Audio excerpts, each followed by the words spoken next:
정치권 관심 뉴스 짚어보는 포커스 나이트 시간입니다. 오늘은 박성민 전 민주당 최고위원, 박민영 국민의힘 대변인과 함께하겠습니다. 어서 오십시오. 네, 이재명 대통령의 예능 출연을 두고 여야의 공방이 추석 연휴 내내 이어졌습니다. 연휴가 끝난 뒤에도 양측의 신경전은 계속됐는데 발언 먼저 듣고 오겠습니다. 대통령 부부가 국가정보자원 관련 화재로 인한 초유의 국가 전산망 붕괴 사태 속에서 즐거운 모습으로 예능 프로그램에 출연했습니다. 국민은 이재명 대통령이 과거 대형 화재 시 먹방과 김문기 장례식 중 크리스마스 축하 방송에서 보여준 공감 능력 부재를 재확인하였습니다. 담당 공무원이 극단적 선택을 한 비극 앞에서도 추모의 모습 또한 찾아볼 수 없었습니다. 억지 비판과 비난은 국민의 심판을 피할 수 없습니다. 대통령님 내외의 예능 프로그램 출연은 K푸드를 세계에 알리고 관련 산업과 수출을 촉진하기 위한 국가적 노력이었습니다. 그런데 국민의힘은 피자 한 조각, 떡볶이 한 접시까지 문제 삼으며 정쟁을 이어갑니다. 국민의힘은 제발 이성을 되찾기 바랍니다. 네. 추석 연휴가 냉부로 시작해서 냉부로 끝났다고 해도 뭐 과언이 아닐 정도로 정치권을 뒤흔들었는데 두 분은 어떻게 보셨습니까? 근데 아무리 이제 국민의힘에서 비판을 한다라고 하더라도 시청률이 이 성과를 보여주는 거 아닐까라고 생각합니다. 사실상 이 프로그램에 대통령 부부가 출연을 하고 나서 역대급 시청률을 찍었다라고 알려지고 있거든요. 그렇기 때문에 사실상 기존 시청률과 비교해 봐도 8.9%라는 시청률은 정말 사실 나오기 힘든 시청률이었어요. 근데 이만큼 이제 국민들께서 많은 관심을 보여주셨다는 것 자체가 어떤 대통령 부부의 예능 출연에 대한 긍정적 평가가 우세했다라는 어떤 민심을 보여주는 하나의 지표다라고 생각을 하고요. 물론 이제 뭐 국가적인 재난 상황이 있었고 여전히 복구 작업 중인 것은 사실이나 대통령께서 모든 어떤 조치라든지 지시를 하지 않고 예능 촬영만 했던 것이 아니라 미국에서 돌아오는 비행기에서부터 이제 보고를 받고 그 뒤에 뭐 밤새 상황을 점검했다든지 아니면 국무위원들과 위기관리센터장으로부터 직접 보고를 받고 지시사항을 내린다든지 직접 중대본 회의를 이제 주최한다든지 국무총리가 직접 또 회의를 챙겨서 여러 가지 이제 지시사항이 컨트롤 타워에서 내려갔던 점을 고려해 볼 때 저는 대통령의 어떤 예능 촬영에 대한 비판은 사실 국민의힘의 일방적인 주장에 불과하고 국민들의 어떤 공감을 얻기는 어려운 비판이었다라고 생각이 듭니다. 네. 진짜 시청률은 뭐 저 자체 프로그램에 이제 역대급 시청률이 나왔고 과연 그 시청률로 지지율까지 어떻게 예상해 볼 수 있을까 싶기도 한데 어떻게 보십니까? 일단 뭐 무풀보단 악플이라고 하잖아요. 그래서 뭐 시청률이 높다라고 하는 거를 노이즈 마케팅은 성공했다 이렇게 평가를 할 수 있겠습니다. 그런데 저희가 이거를 지표로 좀 확인을 할 수 있더라고요. 그러니까 유튜브에도 영상이 게시가 되지 않습니까? 네. 좋아요, 싫어요 비율을 비교를 해보니까 좋아요보다 싫어요가 10배가 많더라고요. 그럼 욕하면서 봤다 이제 그런 말씀이시네요. 맞습니다. 결과적으로 대체 얼마나 대단한 걸 준비를 했길래 이 재난 상황에 다른 회의까지 발벗고 뛰쳐나가서 예능 촬영을 했나 궁금해하실 분들이 많을 것 같거든요. 저도 그 중에 하나였습니다. 그렇기 때문에 뭐 이런 단순 지표만을 가지고 자화자찬할 문제인가라는 생각이 들고요. 민주당도 결과적으로 중언부언하고 있다는 생각이 좀 들거든요. 방금 김병기 원내대표가 피자 한 조각으로 뭐라 한다라고 얘기를 하면서 그 피자 한 조각으로 K푸드를 홍보했다라고 얘기를 하고 있거든요. 이건 좀 지나치게 모순된 입장 아닙니까? 그리고 지금 K푸드라고 하는 게 저희 라면과 과자가 대표적이잖아요. 미국에 상당한 수출량을 기록을 하고 있는데 지난달 기준 전년 동월 대비 과자는 25%, 라면은 18% 수출이 폭락을 했거든요. 결과적으로 관세 협상 실패로 있는 것도 못 지키면서 시래기 몇 조각 올라간 피자 한 조각을 가지고 K푸드를 홍보하겠다라고 하는 게 너무도 궁색하다. 그리고 심지어는 그 재방송을 10번 넘게 틀었는데 전부 다 내수용으로 틀었거든요. 결과적으로 국민들을 대상으로 내수 홍보를 한 방송을 찍은 건데 이런 것들을 K푸드 홍보라고 설명을 하면 좀 자괴감이 들지 않나 저는 그런 생각이 들고요. 그리고 인간에 대한 측은지심이 있다면 어떻게 그 4급 서기관이 사망하고 나서 발인을 하루만 쏙 피해서 이 방송을 송출을 할 생각을 할 수 있었을까 저는 굉장히 자괴감이 들거든요. 제가 다 안타깝고 자괴감이 듭니다. 그런 것들이 과거 이재명 대통령이 경기도지사 시절에 그 물류센터 사고가 났을 때 떡볶이 먹방을 찍고 심지어는 고 김문기 씨 발인 일자에 그 산타 복장을 입고 춤추는 영상이 올라왔던 그런 과거들을 상기시키기 때문에 굉장한 실정으로 작용했을 것이다. 그렇게 평가를 합니다. 근데 이게 사실은 내수용이다라고만 볼 수 있다고 생각을 하는 게요. 요즘은 이제 TV를 통해서만 이런 예능 프로그램을 보는 것이 아니라 이제 OTT라든지 이제 여러 전 세계인들이 사용하는 OTT에서도 이런 프로그램들을 다시 볼 수 있는 시스템은 갖춰져 있습니다. 실제로 제가 사용하는 OTT에서도 이 프로그램의 재방송을 다시 볼 수가 있거든요.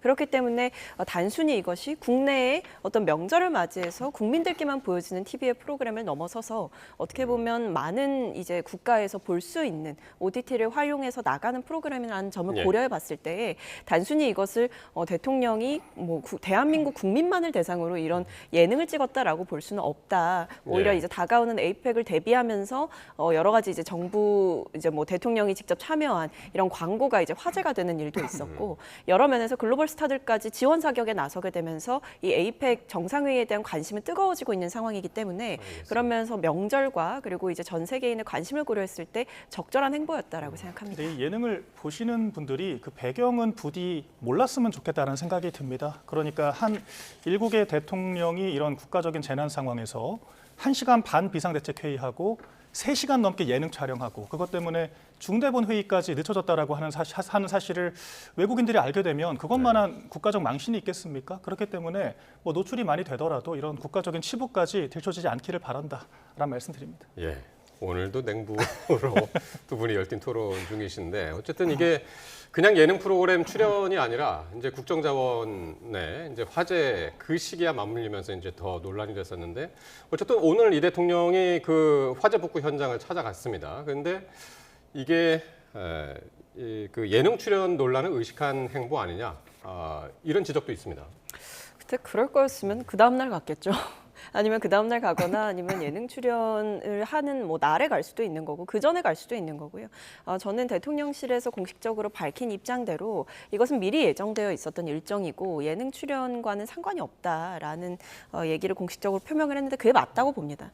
말씀드렸듯이 어떤 예능 출연에 만약에 이제 그 부분이 비판을 받을까 두려워서였다면 사실 뭐 미리 갈 수도 있었던 거고 그 직후에 갈 수도 있었던 것이었기 때문에 그것과는 관련이 없다라는 생각이 네. 들고요. 오히려 대통령께서 지금 사실상 이제 휴가 뭐 연차 중이신데도 여기에 대해서 직접 이제 발걸음을 했다라는 거는 사실 연휴 내내 못 쉬고 이제 직원들이 복구를 했다라고 하잖아요. 이번 연휴가 굉장히 길었는데 예. 여러 면에서 이제 애쓰고 계신 직원들을 격려를 하고 그리고 아무래도 이게 복구 속도가 더딘 것은 사실이기 때문에 국민들의 불안이라든지 아니면 사안의 중대성을 고려했을 때에는 좀 더 신경 쓰는 어떤 뭐 자세가 필요하다라는 예. 판단을 했을 수가 있을 것 같습니다. 그래서 뭐 사안의 중대성이나 국민들의 불안, 그 다음에 이제 복구 작업을 독려하는 격려의 차원에서도 저는 뭐 이번 일정은 미리 계획된 대로 진행됐다라고 보고 오히려 화재 당시에 뭔가 현장 방문을 했거나 했어도 아마 국민의힘에서는 전 비판했을 거라고 생각해요. 거기 왜 대통령이 가냐라고 하셨을 것 같고 오히려 뭐 갔든 가지 않았든 그것이 중요한 것이 예. 아니라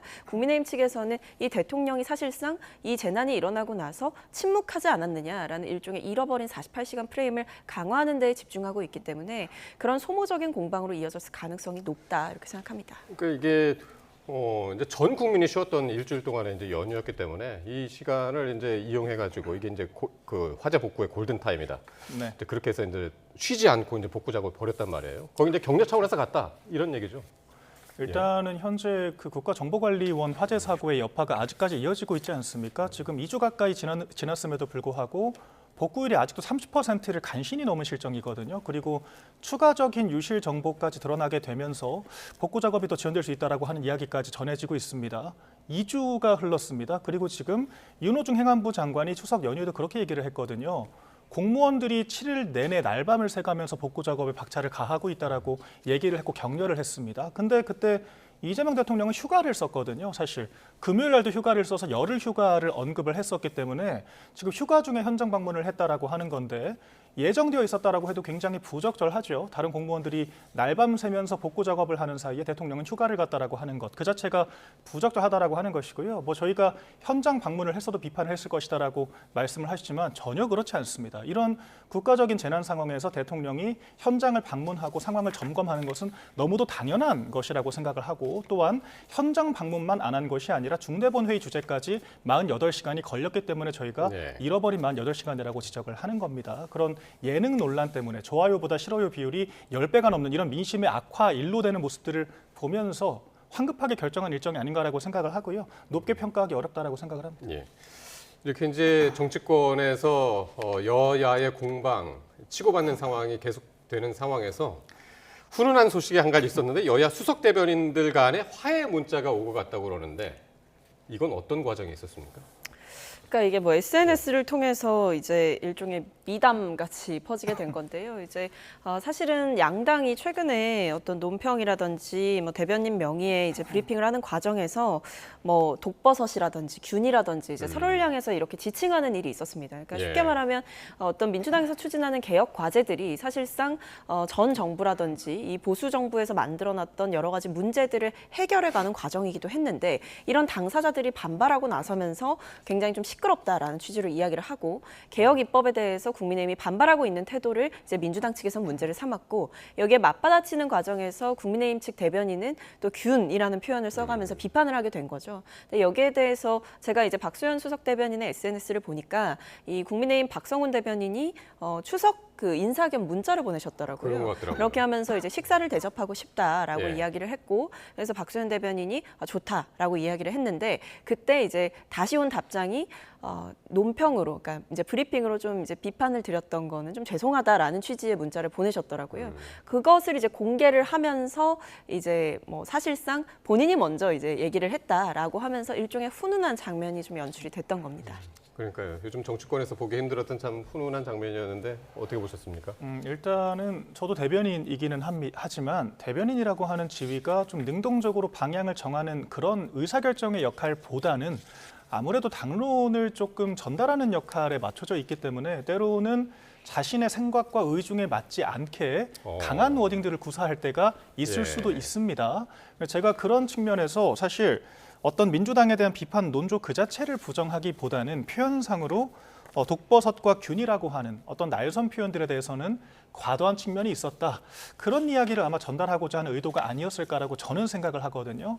그럼에도 불구하고 제 개인적으로는 저희가 야당이지 않습니까? 그리고 추석 내내 너무도 많은 정부 여당의 실책들이 있었거든요. 그리고 그런 것들에 대해서 많은 국민들께서 진지하게 분노를 하고 계십니다. 더군다나 저희 당원들 입장에서는 이렇게 사실 정권을 3년 만에 전복을 시키고 집권을 해서 아무런 실적을 내놓지 못하고 있는 정부 여당에 대해 상당한 분노를 하고 있을 텐데 이런 메시지들이 이제 대외적으로 공개가 된다라고 하면은 연극을 한 건가라고 하는 오인을 불러일으킬 수가 있거든요. 그렇기 때문에 이런 부분들은 저는 박수현 수석 대변인이 과연 합의를 하고 공개를 한 건가? 이런 의구심이 그렇게 생각은 좀 안 들고요. 들던데요. 연극이라고 생각하지는 않고. 네네. 그러니까 예, 이제 하여튼 저희가 뭐, 대여투쟁을 한다라고 하는 그 일체의 행위 자체가 결과적으로는 예. 뒤로는 다 손잡고 웃는 거 아니냐 그런 오인을 불러일으킬 수도 있기 때문에 이런 예. 부분들은 여러 가지 평가가 있을 수 있다 정도로 그러니까요. 정리하겠습니다. 근데 그렇게 추가적인 해석을 하시면 안 되죠. 왜냐하면 이거는 있는 그대로 보시면 됩니다. 그러니까 서로가 이제 서로를 향해서 사과의 메시지를 보내는 장면이 있었고 그것이 어떤 정치적인 그 지지자들의 평가와는 별개로 사실은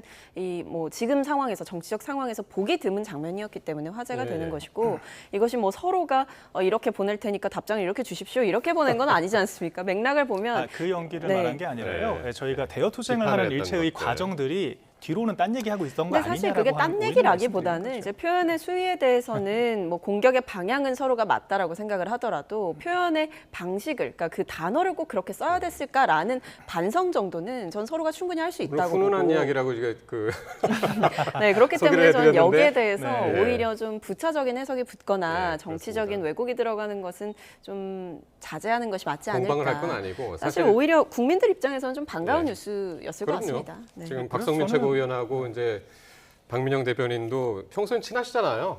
네, 근데 이제 여기서 이제 네. 자기 역할을 이제 충실히 하고 계실 근데 뿐이고. 제가 왜 이런 말씀을 드리냐면 네.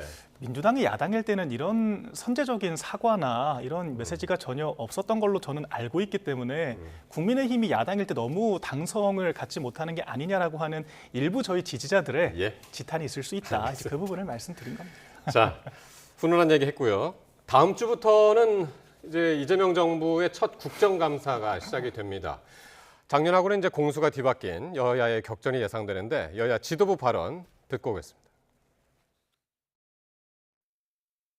이번 국감은 윤석열 내란 잔재 청산의 국감입니다.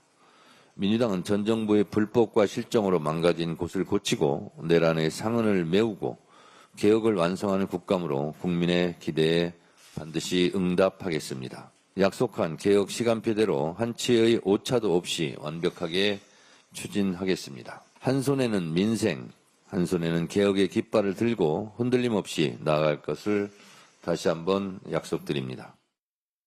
어디부터 어디까지 진실인지 종잡을 수 없는 이재명 정권의 위선과 거짓을 끝까지 파헤치는 국감이 되도록 하겠습니다. 국가정보자원관리원 화재로 709개의 행정정보 시스템이 완전히 마비되었고 국민 불편은 지금까지도 이어지고 있습니다. 국가행정 시스템 전체가 단 한 번의 사고로 송두리째 무너질 수 있다는 매우 무서운 경고입니다. 국민의힘에서는 국가정보자원관리원 화재 사태에 대한 국정조사를 더불어민주당에 제안합니다. 네. 다음 주부터 이제 시작입니다. 국정감사.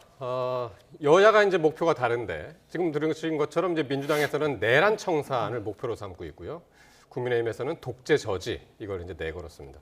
국민의힘에서는 조금 전에 들으셨다시피 이제 국정자원 화재를 겨냥해서 국정조사까지 이제 제안을 한 그런 상태인데 두 분은 어떻게 보십니까? 이번 국감의 최대 격전지는 어디가 될까요? 뭐 곳곳이 최대 격전지가 될 수 있겠지만 뭐 아무래도 법사위가 가장 뜨겁지 않을까라는 생각이 듭니다. 특히 이제 국민들께서 많이 주목하실 것이라고 생각이 되는 게 이 조희대 대법원장과 관련해서 이 국감에서 어떤 장면이 펼쳐질 것인가. 결국에는 이 조희대 대법원장이 인사말만 하고 빠질 것이냐, 아니면 이제 어떻게 보면 증인의 형태로 출석을 해서 여러 가지 이야기를 하고 진실을 밝히는 자리가 될 것이냐. 사실상 지금 민주당에서 어떤 국회에서 열렸던 청문회를 조희대 대법원장이 거부했기 때문에 이 국정감사장을 사실상 청문회를 대체할 수 있을 만큼 만반의 준비를 해서 하겠다라고 예고를 했고, 대법원과 관련한 이 국정감사 기간을 하루를 더 늘려서 진행을 하겠다, 그리고 현장 검증까지 하겠다라고 예고한 바가 있기 때문에 그러게요. 이 법사위에서 어떤 내용들이 오가게 될 것인지, 그리고 그동안 제기가 되어 왔었던 어떤 대선에 사법부가 개입했느냐의 여부에 대해서도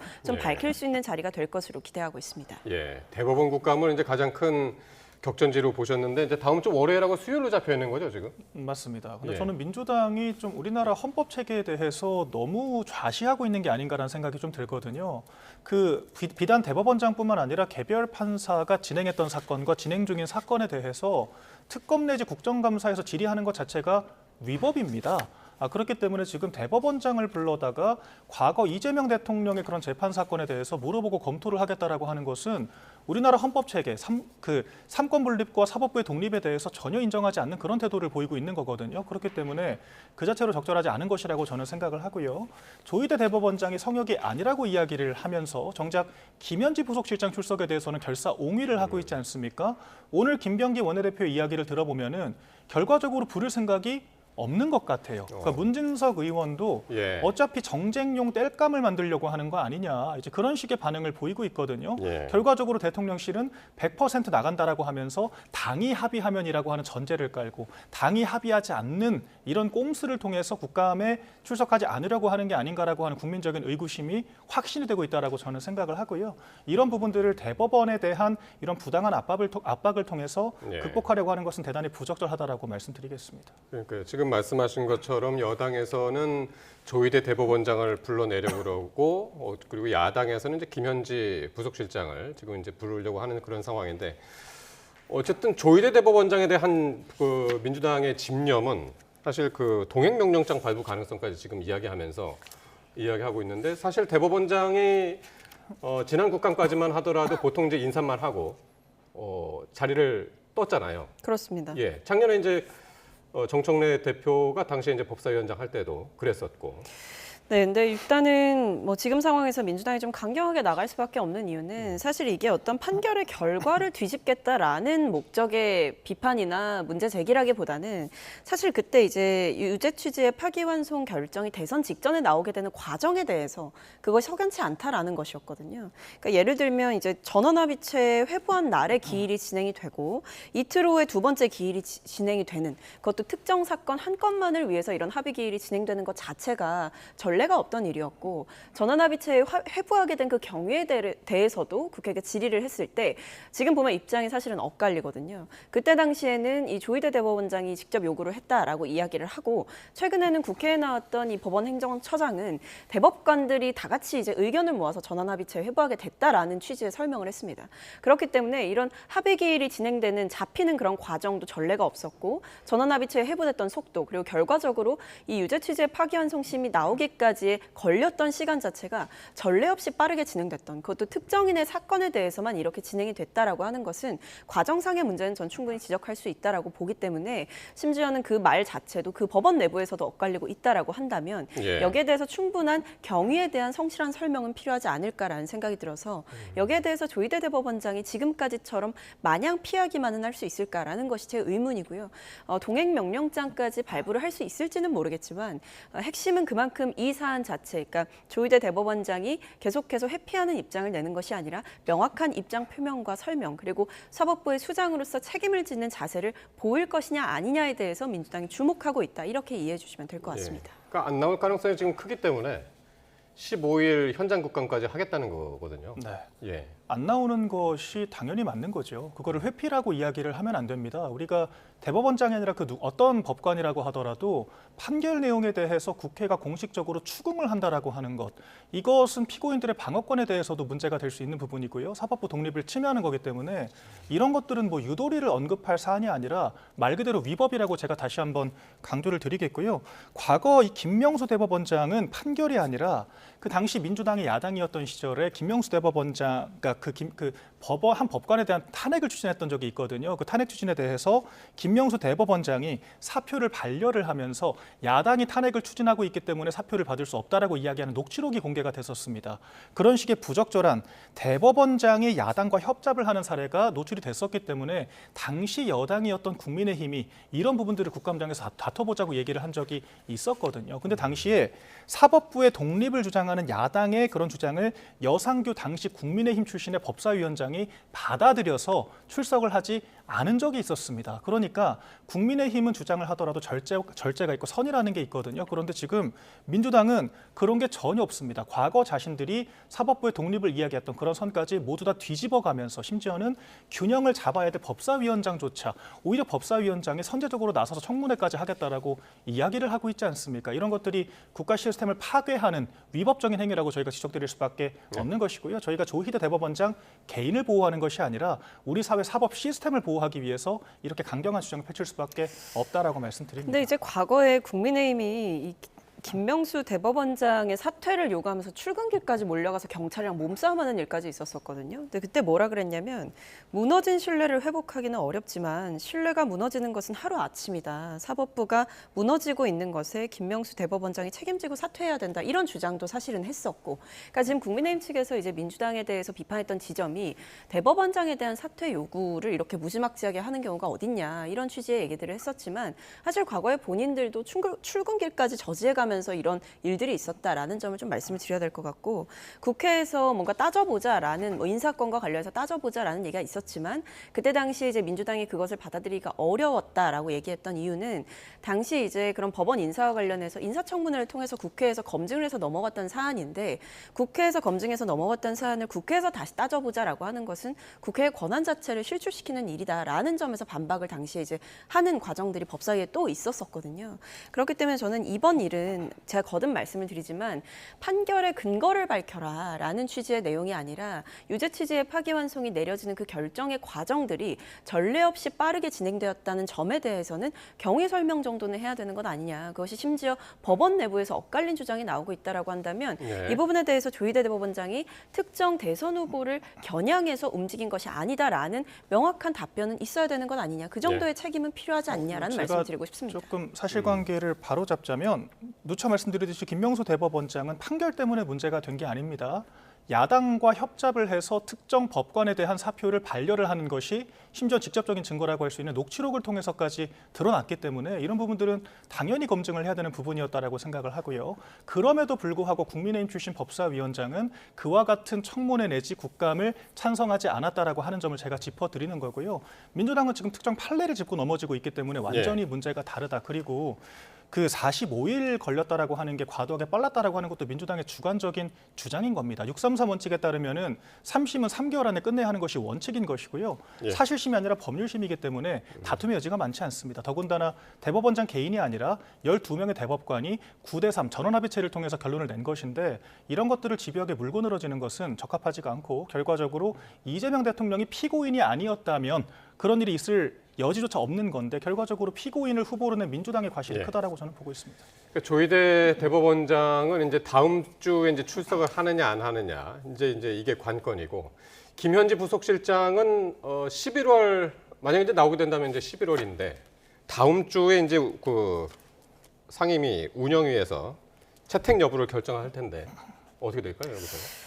뭐 사실은 이제 운영위에서 결정을 한다라고 해서 좀 지켜봐야 될 것 같기는 한데요. 이제 김병기 원내대표께서 밝힌 입장을 보면 사실상 어떤 증인을 불러서 정쟁화하는 것은 맞겠다라는 취지가 읽혔습니다. 근데 다만 저는 개인적으로는 어떤 증인 채택 여부를 결정함에 있어서 과도하게 지금처럼 이 김현지 부속실장에 대해서 지금 최소 6개 상임위에서 증인 요청을 한다라고 하거든요.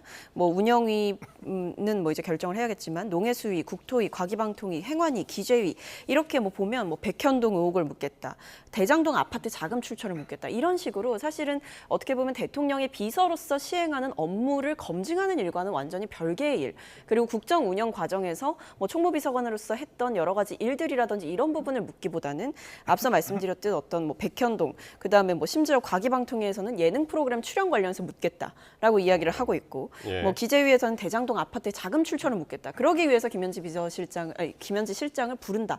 이렇게 하는 것 자체는 전 좀 과하다고 생각을 하는데 그럼에도 어쨌든 본인도 국회에서 결정하면 나가겠다라는 이야기가 나왔고 그리고 사실상 민주당 안에서도 출석 100% 한다라는 취지의 얘기가 있었기 때문에 저는 뭐 모든 상임위에 불려 나가는 것은 적절치 않고 그것은 정쟁화하는 것이다라고 생각을 하면서도 예. 출석의 필요성이 인정된다면 나올 필요 있다 이렇게 보입니다. 예. 결과적으로 여당이 반대하고 여당을 방패로 세워서 대통령실이 뒤에 숨겠다라고 하는 말밖에 되지 않는다라고 저는 생각을 하거든요.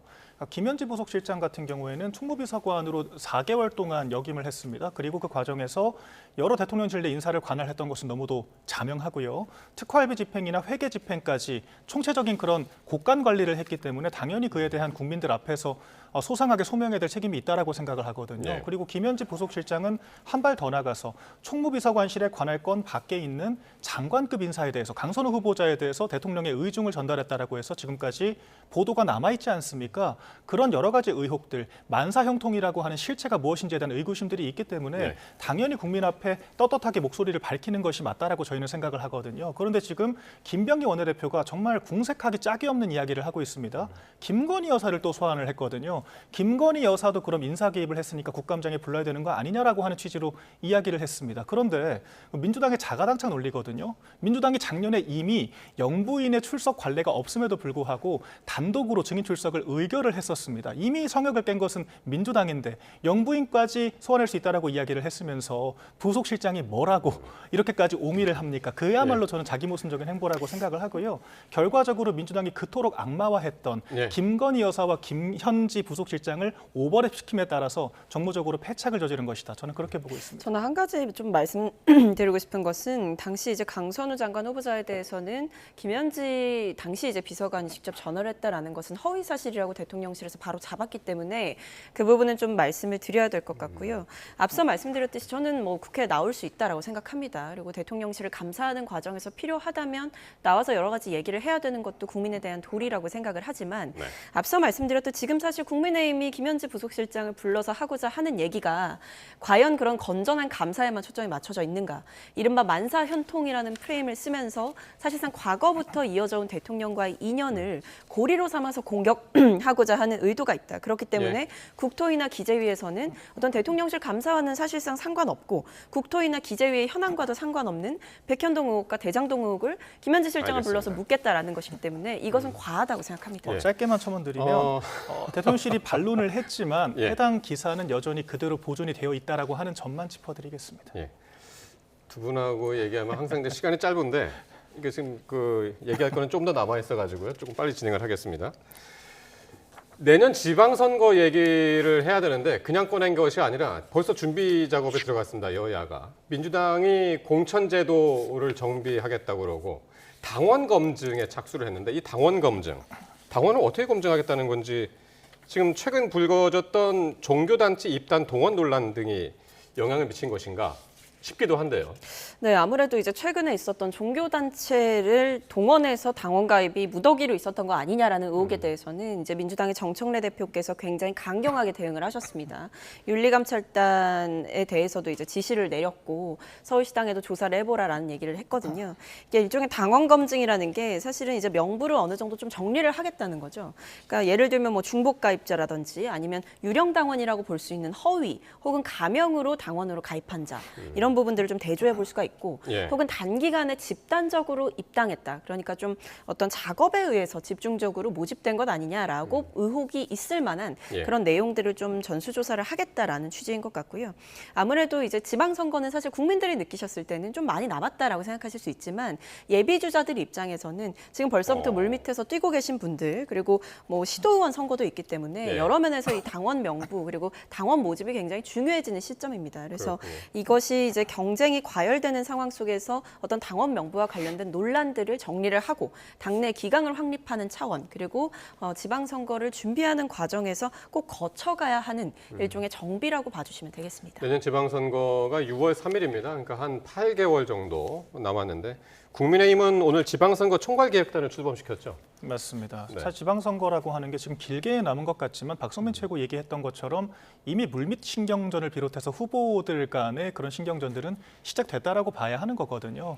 그렇다라고 하면 우리 특히 당원들은 지금부터도 냉철하게 평가를 하기 때문에 당무감사를 또 진행을 하겠다라고 이야기를 한 겁니다. 네. 2년 만에 진행을 하는 것이고 결과적으로 국민들 앞에 소구를 하기에 앞서서 국민들께 내세우기에 앞서서 과연 당에서 어떤 역할들을 했고 당에서 충분히 경쟁력이 있는 후보인가를 검증하는 과정이 필요하다라고 하는 것이거든요. 그렇기 네. 때문에 내부적으로는 고강도 당무감사를 통해서 그와 같은 어떤 과거 실적들을 재검토를 하는 것이고요. 대외적으로는 총괄기획단을 출범해서 민주당이 지금 하지 못하는 여러 역할들 저희가 대신하고 대안을 제시하는 야당이 되겠다라고 하는 그런 취지라고 생각하면 될 것 같습니다. 실제로 저희가 이번 연휴간에도 민주당 그리고 정부 여당에게 관세 협상에 대해서 정보를 소상히 공개한다라고 하면 우리가 협조할 네. 의향이 있다라고 협의체를 만들자라고까지 제안을 했거든요. 네. 그런 부분들이 국민들께는 충분히 소구가 될 수 있다라고 저는 생각을 하고요. 결과적으로 이런 부분들을 여당이 어떤 태도로 받아들이는지가 중요할 것이라고 생각을 합니다. 예.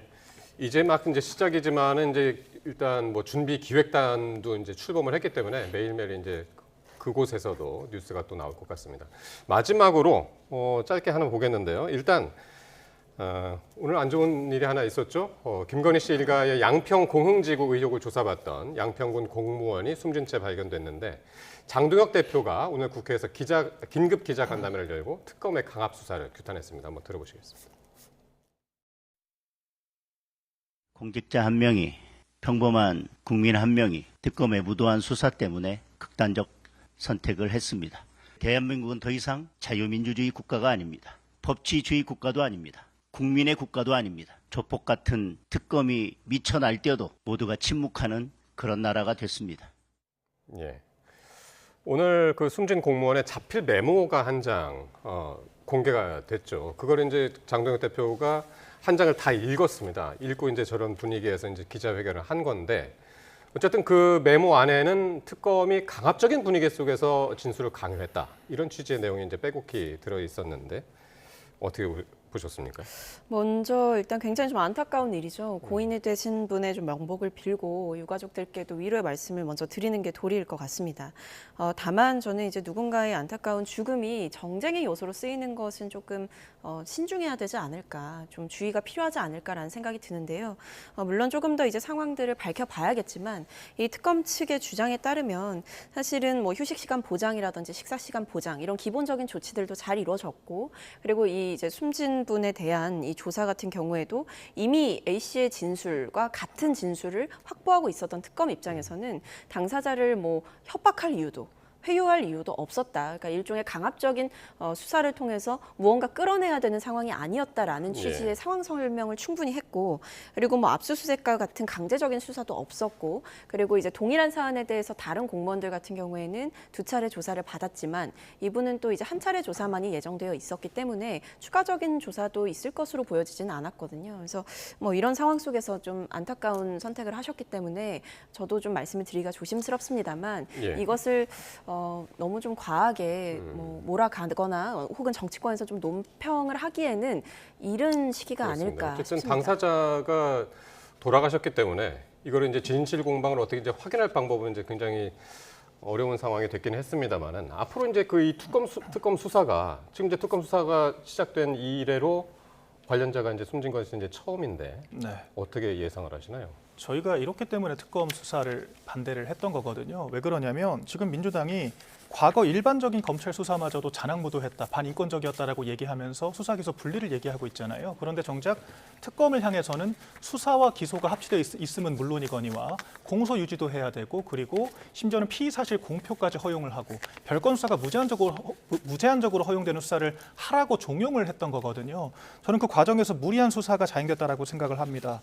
광흥지구 특혜 의혹을 받고 있던 양평군청의 5급 공무원이었거든요. 그런데 이 광흥지구 특혜 의혹 사건 자체가 이미 경찰 단계 수사가 마무리돼서 무혐의 처분이 났던 사건이었습니다. 그런데 특검이 김건희 특검이라고 하는 취지와 전혀 무관한 이 사안을 다시 끄집어내서 재수사를 하는 과정이었고, 심지어 지금 나오고 있는 의혹이요, 인권 준칙에 따라서 야간 수사가 금지되어 있거든요. 그런데 야간까지 수사를 진행을 했다라고 하는 것이고, 심지어는 이 자필 서명을 받기 위해서 강압적인 협박, 회유까지 동반됐다라고 하는 의혹이 있는 거거든요. 지금 특검 측이 해명을 하긴 했습니다만 야간 수사가 있었는지 아니었는지를 비롯해서 이런 구체적인 어떤 혐의들이 있었고 어떤 식으로 이 조서가 작성이 됐길래 이렇게까지 부담을 느꼈는지에 대해서는 전혀 반박을 하지 못하고 있는 상태입니다. 그렇기 때문에 특검을 특검해야 되는 거 아니냐라고 하는 주장까지 나오고 있는 것이고요. 이런 것들은 오히려 정쟁의 문제가 아니라 진상을 밝혀야 될 문제라고 저희는 생각을 하고 있습니다. 여기까지 듣겠습니다. 지금까지 박성민 전 민주당 최고위원, 박민영 국민의힘 대변인과 함께했습니다. 고맙습니다.